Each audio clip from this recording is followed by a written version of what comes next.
Mwiriwe neza. Niwe neza nawe mwiriwe neza. Ego mbemwe muri bande. Nitwa Ndayambaza. Ndayambaza wande? Ndayambaza wa Nyawenda. Nyawenda wande? Nyawenda wa Kirogwa. Kirogwa wande? Angarukije ngaho.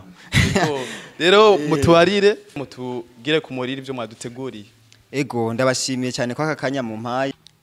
Kuri uyu munsi wa ndembero, umunsi wa mbere utangura indwi. Ndamukanye umugani uvuga ivy'umugabo yacuze umugore. Aho hambere mumva mutabonye habaye umugabo umwe agira umugore, uwo mugore ageze mu gihe cyo kuvyara, umunyamugabo acaja kubwira abiwabo w'umugore ati wa mufasoni wanje hageze igihe cyo kuvyara yibarutse. Nabo ngo bavyumve bacamutekerera ibintu maze bamuha n'abantu bavyikorera kugira ngo babimutwaze. Ngabo bafashe akayira aratashe, ageze mu nzira abwira babikorezi ati muture bino bintu kugira ngo ndabisige hariya mu manga. Sindabitahane muhira ntibazohave babinyiba na kare, murabona ko ikigwi ari cyinshi bahava babinyibe. Nuko babantu baramukundira babinyegeza mu manga. Ashitse muhira abwira umugore wiwe ati wa mugo urazi n'amakuru ayo mbonye siyo, uzi ko nahari iwanyu usanze inzara iriyo yokora amakara. Ntibitevye umugore aravyemeye, aramuhenze aravyemeye.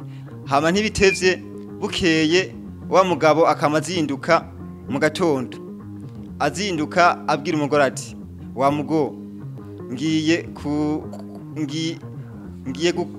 kama inka z'abatutsi. Wa mugabo akagenda akinyavya muri ya manga akarya agahaga akagaruka akamahengera mu mutwenzi akitaba ubusa yitaba umuyaga avuga ngo sabwe agahinda umugore ati inka z'abatutsi zirahamagaye. Akaca yiruka muri ya manga akarya ahaze akagaruka akabwira umugore ati wa mugo ntugiye ngo ndagukiranye bampa kurushi nanje ngatamira. Ntibitevye wa mugabo atuma ko umwana umunsi umwe bajyana hahantu yanyegeza vya bindi byo kurya, maze bashitseyo afata inyama arateka, maze yongera ashirako n'inkono y'amarike aracumba. Afata inyama aha atamira iyindi aho umwana. Nyamwana nawe imwe yarayirya iyindi akanyegeza mu busagi. Bamaze umwanya bariko barafungura bahaze barataha. Wa mwana nawe ashitse muhira gitembagaza kuri nyina wamubwira ati ma nkora mu busage unkure inda mu busage.